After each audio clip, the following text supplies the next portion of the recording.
Hey y'all, what's happening? Well, we're about to get into it. Welcome to the Pandemic in Philly COVID Conversation Series brought to you by the National Nurse-Led Care Consortium in the Greater Philadelphia region.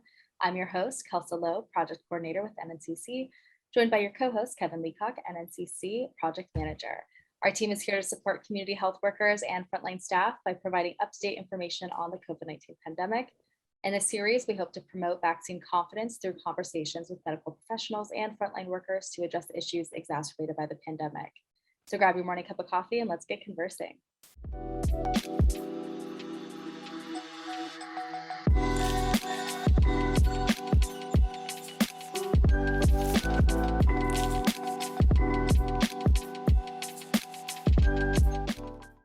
Hey, Kevin, how's it going? It's going well. It's going pretty well. I mean, all things considered, we're always at home. But I do, and of course, talking about COVID. So I definitely think we're just doing just fine. I think that's always the good answer. I'm doing just COVID fine. at 6 p.m. at night. So COVID at 6 p.m. It's COVID all day. But how are you though? It is. Doing well, still here. But I have some data to share with you if you want to jump right in. Let's do it. Amazing. So I shared this resource with you a couple of weeks ago, and I'm super nerding out about this resource. It's called the Johns Hopkins Daily COVID-19 Data in Motion, and it's basically a data visualization tool, and it shows all of the updated trends within the United States. It goes into a little bit of some global data. It's really comprehensive. It's a minute long, and it comes out every single day. So I'm loving this tool. I've used it for a lot of different projects and highly recommend it to folks out there if you're looking for something a little bit more interactive when it comes to the data. But I'm just going to jump right into the numbers here, get folks started. I'm going to go ahead and share my screen and get into it. All right.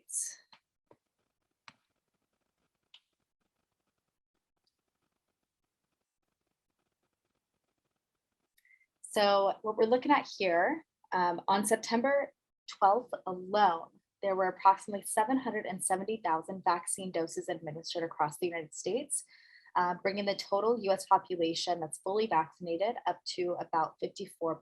You can see here it's 53.6% of the total population that's fully vaccinated. The national data is pretty comparable with data from Pennsylvania and Philadelphia County. We see that approximately 56% of Pennsylvanians are fully vaccinated and approximately 58% of Philadelphians are fully vaccinated. Over the weekend in the United States, there were 978 COVID-19 related deaths. On September 12th alone, there were over 57,000 new cases. In the past 2 weeks in Pennsylvania, there have been close to 53,000 new cases. Philadelphia represented slightly over 3,700 of these cases. In Pennsylvania, there have been 352 deaths from August 31st to September 12th. 31 of these deaths occurred in Philadelphia. So from this week to the previous week, we're seeing a 6% increase in new COVID-19 cases in Pennsylvania, along with a 4% increase in deaths from last week. Definitely the summer surge we're seeing and we're facing is absolutely fueled by the Delta variant becoming more and more prominent in the United States. We are now seeing COVID-19 cases more than double what they were on the same day last year when vaccines were not available. How scary is that? No, I mean, these numbers are very scary. I mean, just to think about what the numbers mean, right? It just means, right, less beds, more staff capacity trying to deal with patients. And these patients are not just COVID patients, right?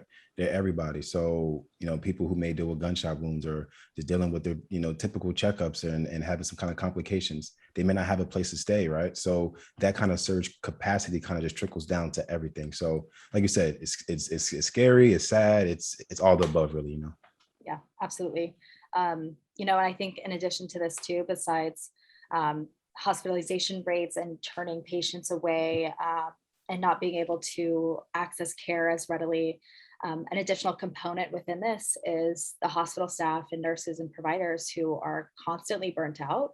And that's definitely reflective with the high turnover rates within hospital settings right now. So definitely a myriad of issues facing our healthcare system at the moment. What isn't helping with this current situation is the circulating news about the usage of a drug called ivermectin, which has been increasingly used in treatment and prevention of COVID-19. Have you heard of this one yet? I can't say I have. Today I have. So let me know some more You're about it though. right. Yeah. Let me know some more about this one. Yeah. Yeah, I'll definitely let you in the know. I actually had to look this one a little bit more, look this one up a little bit more. It's a drug that appears to be used in very specific doses to treat parasitic worms and other medical conditions, including skin conditions. It appears that the FDA has received numerous reports from folks who have attempted to self-medicate with this drug with the intention to treat or prevent COVID-19. So for anyone who's hearing about this drug, here are some things to know. Currently available data does not show ivermectin to be effective against COVID-19. And the ongoing clinical studies are using a much higher dose than or within the research underway, which wouldn't be applicable to the human population for risk of numerous side effects, allergic reactions, seizures, comas, and even death. So definitely do not recommend using this drug. It is not FDA approved, and there's no current research on its effectiveness against COVID. Wow. So yeah, so ivermectin is not the move right now, right? It's not the move to kind of bring us through the pandemic. I know we're looking for like the magic bullet to like kind of get through. And I think, we'll get to the many different things that we may have to like expedite us out of here. And Does Biden have the silver bullet? Biden may have the silver bullet. I don't know. He has a lot of tools, a lot of different, things that that are at his disposal, right? So on September the 9th, like kind of going into the next thing that we're kind of like talking about, President Biden implemented a 6-prong like national COVID-19 plan, right? This plan is super comprehensive. Obviously, there's 6 parts to it. So that must mean that there's a lot of words, a lot of things in there, and a lot of different directives, right? But to us, I know we kind of talked offline. The most important part to us, and we're kind of biased here, but it really is vaccinating the unvaccinated. And this is something that we've definitely heard about for months now, obviously, right? It's trying to get everyone vaccinated. The ones, the highest hospitalization rates, the highest death rates still come through to the unvaccinated. So Biden's plan is really focusing on how can we get those numbers up, right? So he's kind of putting the pressure on people, putting the pressure on organizations, putting the pressure on federal employees, right? So this one small part of it is just, requiring all employers with 100 or more employees to ensure that their workers are vaccinated or tested weekly. And I think just overall, just like looking at that one component, right? You're looking at like weekly tests. At some point, that's like almost like once again, like some kind of pressure, like, hey, who wants to get tested every single week, right? So he's trying to say like, hey, it's time maybe to just get vaccinated. You don't have to do the weekly tests. So I think overall, he's trying to put the clamps down, whether it's on entertainment businesses, trying to go to concerts, whether it's trying to do business with the federal government, you have to be vaccinated. So I think overall, like, through hospitals, there's some vaccination requirements there as well too. So there's a lot of different things that Biden and his administration is trying to put the clamps on when it comes to. So, and one last big one is that if, employers, they need to provide paid time off, that employee needs to be vaccinated. So it's really trying to run the entire gamut of just like, hey, if you want to basically live life in like a way that's not like, kind of hindered by things, is saying it's time to get vaccinated. I think that's kind of what the turn that President Biden and his administration have like kind of turned to. It's time. Yeah. It's time. Yeah. I mean, we're approaching football season / in football season. We are in it. We are in it. We're in it. So I would say go Birds, but I know this is not the this is about COVID-19, but go ahead, Kelsey. But yeah, I mean, approaching this from the aspect within the entertainment industry as well. Folks are going to, COVID is spread with widespread transmission. And when you're in high capacity centers and stadiums and facilities, you're going to have an increased likelihood of becoming infected, and with transmission, higher transmission rates. So I say absolutely the same as you. The most important strategy within this plan is definitely the prevention aspect. So getting vaccinated. And I think, we've talked about the increases in hospitalization rates and new cases across the country and how they're on the rise. And this is substantially preventable. And, this strategy also needs to take into account the evidence-based information that we have available to us from organizations like the CDC.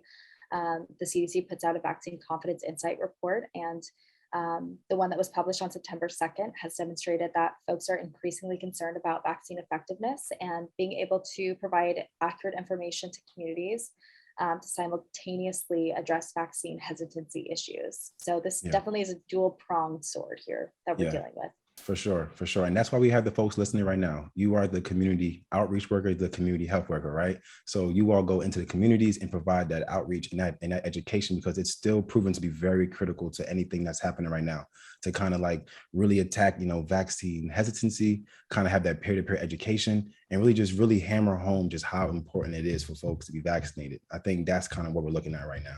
Right. So, and just moving on to the rest of his plan, we don't want to spend too much time talking about that point right there, but I know that's really important. So, but kind of going on to the next, aspect of his plan is just to further protect the vaccinated population, right? So boosters, of course, were a topic as soon as vaccines were finished. People were like, hey, how long will this last? The answer was, we don't really know, because we were just in the midst of it all, right?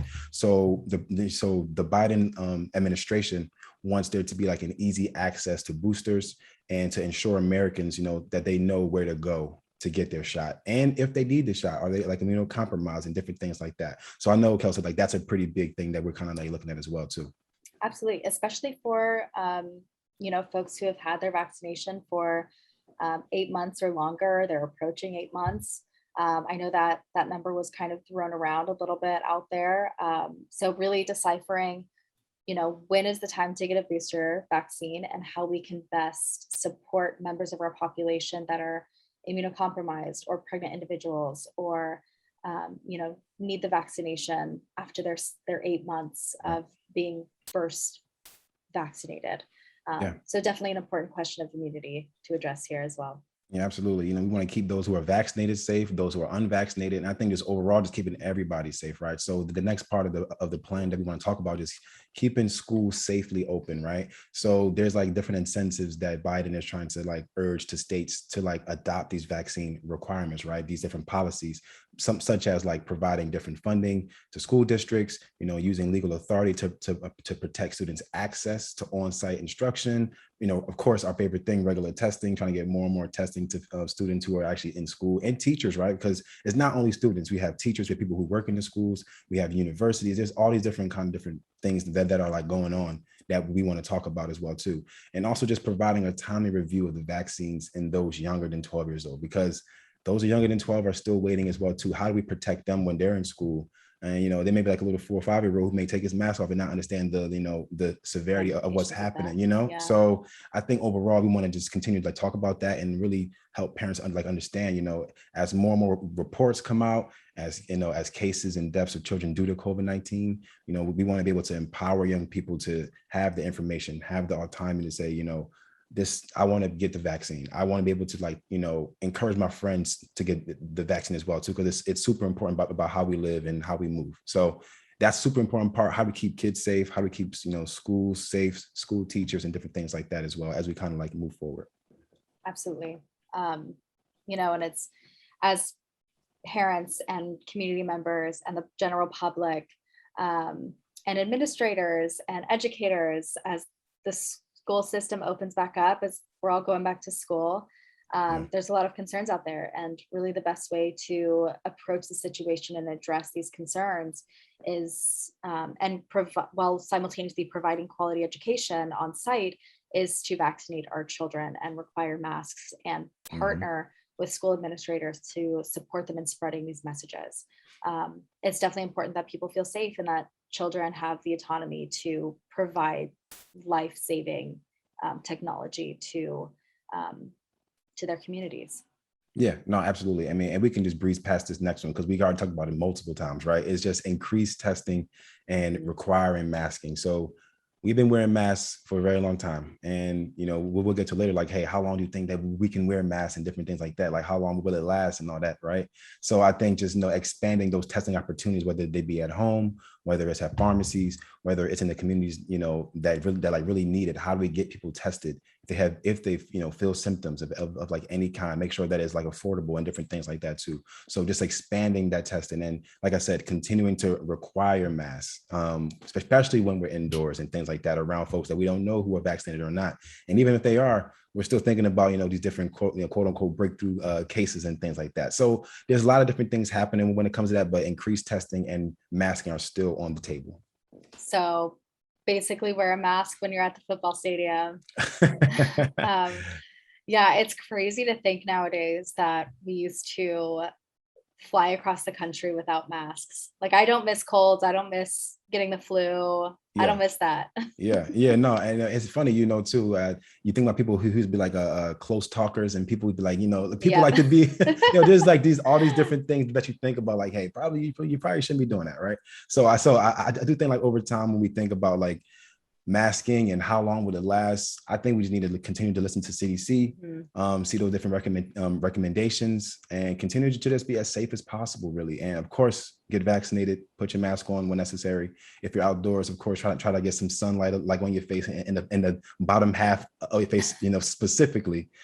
So I do think like that will happen over time, but I do think like having this plan will get us there at some point. Yeah, and just moving forward, for the last 2 points that we kind of just wanted to highlight, which is one is just, if we do all these different things, right? If we get vaccinated, if we continue to, wear our masks and be tested and things like that, Biden wants to definitely stimulate that economy, right? We hear all the time, you turn on any news station, they want to get the economy, get the engine going. I do think over time, when more people are just vaccinated and living life again, stores and businesses will be back up and running like in a way that feels quote unquote normal, right? So I think that's a big part of this thing. And lastly, the Biden administration just really aims to just improve care for those with COVID-19. So if we do all those things and you still get it, how can we just increase support for the COVID burden hospitals, expanding staffing to provide antibody treatments and care management, and make sure that people are just cared for, right? That kind of surge capacity at different hospitals. How we make sure that people who get COVID-19 are cared for, especially if they're like, need ventilation and like different things like that. So that's, what the Biden administration has definitely talked about recently within, that's 5 days ago now. We're on the 14th. That was in September the 9th, and thinking about like, this thing is ever evolving. So even within those 5 days, I'm sure there's been conversations going on. And of course, Biden administration, that's not the only entity like kind of setting the standard as it relates to like vaccine confidence, right? There's many publications, many organizations that kind of combating vaccine misinformation and also trying to encourage vaccination. So Kelsey, let's let me talk about a couple publications that we found this week that we just want to highlight and definitely will share towards the end of this podcast. Yeah, absolutely. And we'll have everything linked below, whatever resources we share, whatever journal publications come up, we'll have them all linked below. But one resource I found, publication I found, was published on August 30th, and it was the Journal of the American Medical Association Network. And this really delved into racial and ethnic differences in COVID-19 vaccine hesitancy among healthcare workers and 2 large academic hospitals. So essentially what this publication kind of went over and discussed was survey results that were dispensed to 10,000. They received 10,000 responses, of which they found that healthcare workers of color were far more likely to be hesitant towards the vaccine. And vaccine hesitancy was shown to be the result of newness of the vaccination, concerns about the side effects, and having little information about them as a major concern. So the study is definitely consistent with general attitudes towards the vaccine across racial lines. And being able to better address and support these populations and making sure that they're supported and informed and well-informed on evidence-based information, and supporting them and reaching this decision, I think is definitely the way to go. And that's why we're here, to provide vaccine confidence. But what are your thoughts on that and like moving forward in addressing this issue? Yeah, no, I mean, this kind of bleeds into the next almost kind of publication, right? Kind of like trying to talk about how do we vaccinate communities of color that may have distrust in vaccines, in the government, throughout our history. Of course, like in America, there's been things that need to be talked about, right? Before people can even feel confident to get anything that is, developed, even though it wasn't by the government itself, it was about an entity, right? And that's kind of connected to that kind of government, right? So how do we kind of like talk about those things in a way that's, we acknowledge what happened, but also give those facts, but also understand that, like, you know, I'm going to read a quote from this next publication that kind of like really encapsulates what we're kind of talking about, right? So Dr. Pettigrew, in the publication, it was from the National Institute on Minority Health and Health Disparities. It was published in mid-April, but we both think it's definitely still something that needs to be discussed, right? And Dr. Pettigrew said, people of color have the most to lose in the fight against this virus, and therefore the most to gain by getting vaccinated. So there's a bunch of different health inequities that we can point to when it comes to like healthcare access, when it comes to all these different things, right? So if you are trying to break through and get past these different structural barriers, being vaccinated is a tool to add to your toolbox, to add to your health, as you navigate, what's happening right now. So that's something just to think about, these different publications, and we'll definitely link these as well too. But these are things that we want to, as always, reaching out to any kind of community, have these things in the back of your mind, because these are things we can't separate, COVID vaccine safety from America and like also everyday life, right? So people may feel certain things. You got to like bring it together so folks may understand, like, okay, yes, these things may be true about our past and things like that, but as long as you acknowledge that and understand where we're going and understand where we need to get to, I think we can have those conversations and hopefully get people vaccinated. Absolutely. And how to get there. And I think Yes. that's where the role of community health workers and offering steps to improve access and continue reaching towards health equity and equity in general, and reducing the aspects within social determinants of health. Exactly. So targeting like churches and barbershops and community health centers and FQHCs, and like really reaching out to trusted figures within our community is going to be really essential to approaching some kind of solution to this problem. And really the solution to the pandemic is to support these folks and community health workers. And that kind of brings us to our next point on resources. Folks, while you're out there educating community members and helping to increase vaccine confidence, just know there are a ton of resources out there for you, and you're not alone in this. A list of some of our favorite resources are linked below, but I will just give a verbal shout out to them.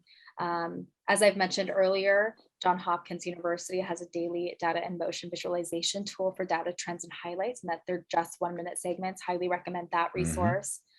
There's the Public Health Communications Collaborative, which is a messaging resource. They provide infographics and toolkits, a variety of vetted messaging resources designed to help public health leaders and properly deliver COVID communications to communities. There's also, of course, the CDC COVID-19 vaccination communication toolkit. And this toolkit is really intended for healthcare provider staff and medical professionals to build confidence in COVID-19 vaccination and raise awareness on the benefits of vaccinations, while also addressing commonly asked concerns and questions. And the last resource we have, as of this one specific episode, we'll have a lot more in the future, is the American College of Preventive Medicine. And they offer vaccine confident campaigns to really amplify and educate communities on the critical role of vaccines and the critical role they play in protecting individuals and society from infectious diseases. So definitely some resources there. Yes. But yeah, they're all linked below. Feel free to check them out. Our team wants to hear from you. Click the link below to share any questions or comments that you may have that we can address on our next episode. This series is brought to you by the National Nurse-Led Care Consortium, a nonprofit member organization working to strengthen community health with funding provided by the Health Resources and Services Administration and the Center for Disease Control and Prevention. Updates in COVID-19 response is changing rapidly, so please consult your primary care provider for personalized medical advice.